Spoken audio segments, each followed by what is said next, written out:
Hello everyone, this is Super Comic Girl and I'm back with another video. So I just want to let you guys know that I am going to be going to the comic book shop today to pick up my comic books. So yeah, so I'm going to be using my $50 gift card to purchase my comic books, and you will find out in tomorrow's video if I was able to get any of the 4 issues that I wanted to get. So I'm not talking about the ones that are coming out today. I'm talking about the ones that I'm getting, that I'm purchasing as my back issues. So just to let you guys know that in that video you will find out how many of the 4 I was able to get my hands on. So, we're doing a little bit of retro. We're going to do a review of Witchblade issue number 3. And I grew up with, I didn't exactly grow up with Witchblade. I was collecting her comics in the early 2000s when you could go on to previews, not the website. I don't think they had a website. I don't know. They had a book. They had a big, thick book. I used to buy all the time, and it wasn't cheap either, so I always bought it on my payday. So yeah, so this is the 3rd issue of the series, and Sarah has essentially found herself gaining a lot of attention that she just doesn't want. She's also very mad, which I do not blame her for being mad. She also raised a guy from the dead. So, yeah, it's kind of those things you would never see in today's comics. So here's some interior art. Also, the paper was a lot different back then. It was more of a grainy kind of paper than the smooth, shiny ones you get today. You also have to be really careful when you're putting these in boards, because if you got tape on it, the tape would cause the thing to rip. And you can tell this is pre 9/11 because the Twin Towers are there.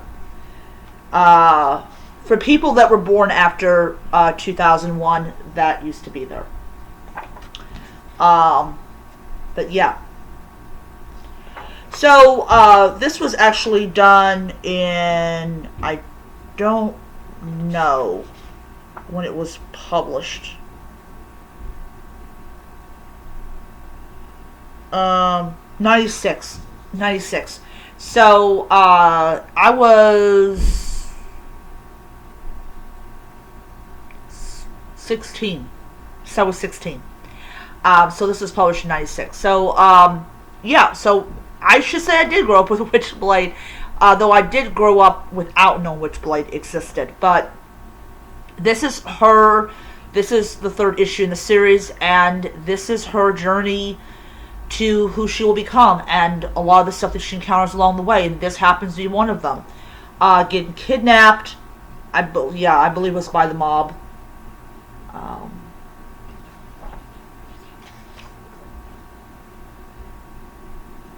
Yeah. So, I think I showed that before. Oh, man. I'm sorry. I saw this. I've got to see this. I got to. Medieval Spawn Witchblade. I gotta find that comic. But, yeah. So, overall, what did I think about the story?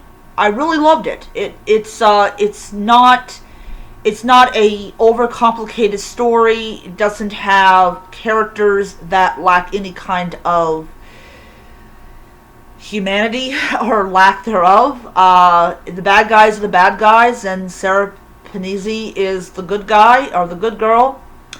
And she's got a lot of emotional issues, and they do not shield from it. I'm going to say something about the comic books of the 90s. There are no trigger warnings. There are no whatever. It in-your-face storytelling. So, yeah. So, issue number 3 was absolutely amazing. I absolutely loved it. It brings back, it brings back a lot of memories of when I first started collecting comics, and this was one of the issues I did have. And when I saw that they had it, I was like, okay, great, wonderful. I bought this at Comic Book World when I first went in there, because I think it was Pop's Comics only had issues 1 and 2, but they had issue 3.